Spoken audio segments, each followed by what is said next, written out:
1 year ago, I retired at 55 with about $400,000 invested. And according to a lot of people, that was a terrible idea. Some people told us that we'd be broke within a year. Others said we'd be right back at work. And the comment we heard over and over again was, "Are you sure about this?" And honestly, there were months in the past year where we asked ourselves the same question. So today we are opening up the books. We're going to show you what happened to our money. We're going to show you what surprised us, what we got wrong, and whether retiring at 55 with only $400,000 was the best decision we've ever made or the biggest mistake of our lives. Before we retired, we heard the same advice over and over again, and I'm sure you've heard it too, that you need at least $1 million before you can retire. Sometimes 2 million, sometimes even more, depending on who you're talking to. And for years, we actually believed that. We really thought that we needed over $1 million to retire. We kept working because we thought we had to. But deep down, we knew something wasn't adding up. The closer we got to our goal, the bigger the goal became. Meanwhile, life kept moving and the years went by, and the things we wanted to do kept pushing further and further into the future. Eventually, we started asking ourselves a different question. What if waiting, letting time expire, was the bigger risk? What if we got to 65 years old, 67 years old, even 70 years old, and wished we had started living sooner and not working later? So that was the one question that for us, and I think for a lot of people, changed everything. Yeah, and looking back now, that may have been the most important question that we ever asked. So let's be completely transparent. When I retired, we were not sitting on millions of dollars. We had roughly $400,000 invested in our various IRA and brokerage accounts. Now, before the comments section explodes, no, we weren't planning to live on only that money forever. We knew that Social Security would be part of our plan, and we were willing to stay flexible. But the investment portfolio itself was only around $400,000. And that's exactly why so many people told us that we were making a mistake, because that's not a very much money. How long do you think $400,000 is going to last in this economy, right? Honestly, we asked ourselves that same question. So the first few months of this last year of retirement were a little harder mentally than I expected. Not because we were running out of money, but because we were no longer getting a paycheck. That's a hard transition to make. Every withdrawal felt bigger. Every market swing felt huge. Every financial headline felt really personal. It was really emotional to try and watch all those things expire. Yes, and I don't think that's a foreign feeling to a lot of retirees. They go through this. Yeah. You spend decades saving money and trying to be conservative and making the right decisions and being frugal. Yeah. And then one day, instead of saving, you're expected to start spending, and that's a weird transition. Yeah. To a lot of people. Yeah, and you've worked really hard to get that $400,000 nest egg, and when you start spending it, you're like, what's going to happen to that nest egg? It's just going to disappear. So there were definitely moments where I myself checked our investment accounts way too many times a day, way too often. Is there anyone out there that can relate to checking your accounts too often? But then something happened. We actually started just living our retirement. We discovered that many of the things that we had worried about for the past year never even happened. Why do we do that to ourselves? Why do we worry about things that might happen, but then we find out they never did happen? So once we just kind of relaxed, we started traveling more. We spent more time together. We slowed down. We just enjoyed ordinary days in retirement. Yeah, I mean, the biggest surprise wasn't our investments anymore. It was how little we missed the stress of a dual income, dual career household. We didn't miss the schedules. We didn't miss the pending meetings. We didn't miss the alarm clocks. We didn't miss all of the emotional real estate it took up, the mental capacity that you have to work, especially in today's economy. Right. Yeah. We did not miss that at all. Best decision ever.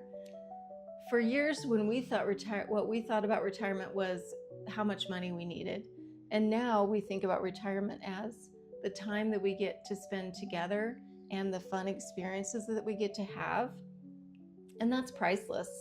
I mean, obviously you need money to have that and enjoy and relax and be able to do that. But there's got to be a balance, right? There's got to be a point where you stop having this unattainable number that you wait to retire to. I don't know how many times we thought, I'll wait until I get my bonus. I'll wait until the end of this year. I'll wait until something else, till our accounts reach a certain number. I'll wait until the kids are a certain age, or we're done with so many different things. Or if something happens in the company or the business or career field you're in, that you'll wait until that anniversary comes along or this thing comes to pass. There's always another goal line, always something. So let's get to the question that everyone clicked on this video for the answer to. What happened to our money? What happened to that $400,000? Are we broke? Did the critics turn out to be right? Were we wrong? Let's reveal. So 1 year later, no, we're not broke. Not even close. In fact, what surprised us most is that retirement ended up looking very different than what we imagined. The fear was worse than the reality. The uncertainty was worse than the reality. And the freedom was even better than we could have ever imagined. Yeah, I mean, obviously, would our portfolio have been larger if we had kept working? Well, of course. Yeah. There's no question. But also, we would have 1 year less, or 2 years less, or 3 years less, or heaven forbid, 10 years less of that time freedom. Yeah. And we all know that one more year, what does it do? It turns into 5 years or worse, even more. And for us, the trade, it just wasn't worth it. And you know, we're both professionals. We both have qualifications that would make us easily employable again. Yeah. If we wanted to. If we wanted to go back into our career fields, snap of a finger, we'd have a job. One thing that helped us make this decision was actually running our numbers over and over. And we felt that confidence by doing that. We knew that the numbers made sense. We just wanted to know, could we really retire? Could the money last? What would the withdrawals look like? And that's actually one of the reasons we built tools and resources on our website, tykeandtinaadventures.com. We wanted people to be able to run their own numbers and see what's possible. But there's one important thing. Calculators, schmalculators, it doesn't matter what the numbers look like for you. If you are not ready emotionally to start moving toward that early retirement goal, whatever that number is for you. That's true. Yeah, that really is important, because there's a lot of people out there that do have millions of dollars, but they don't feel comfortable retiring because they worry that it will run out or they won't have enough, or you know, there's this fear of scarcity, that something's going to happen, doom and gloom. But you know, we also know people that never got to that retirement age because they waited too long and they passed away before they were able to enjoy retirement. And that's really scared us more than the reality of what could happen to our money. So If you're watching this and wondering if you will ever have enough to retire, you're not alone. We asked ourselves that question for years. Everyone's number is different. Everyone's situation is different. But don't let someone else's retirement number become your retirement prison. Make sure that you're looking at your number, your goal, what you need to live on when you're retired.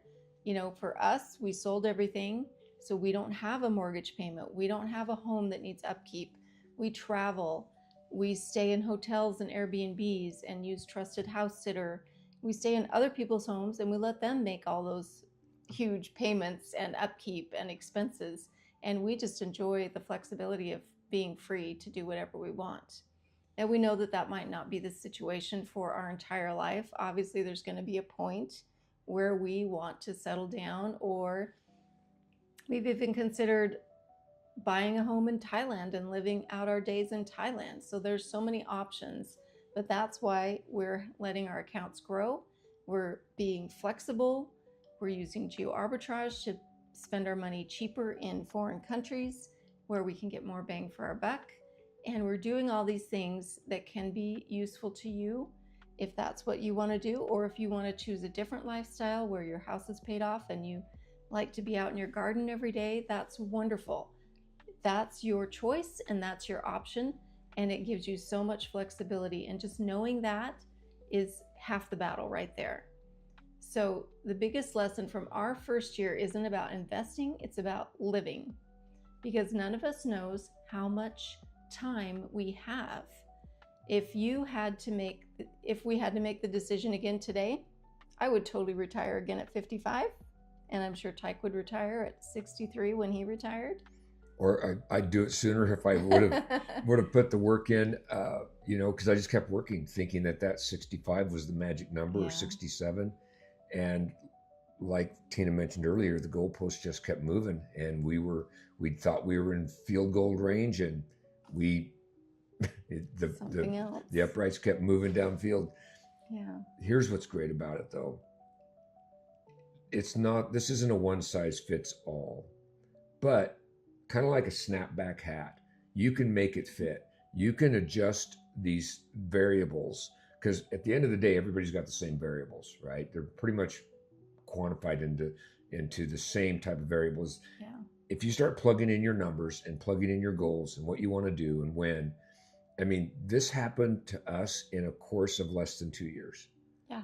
So that's fast. I mean, lifetime of working, decades of working, and within 2 years, we were on a different trajectory. Yeah.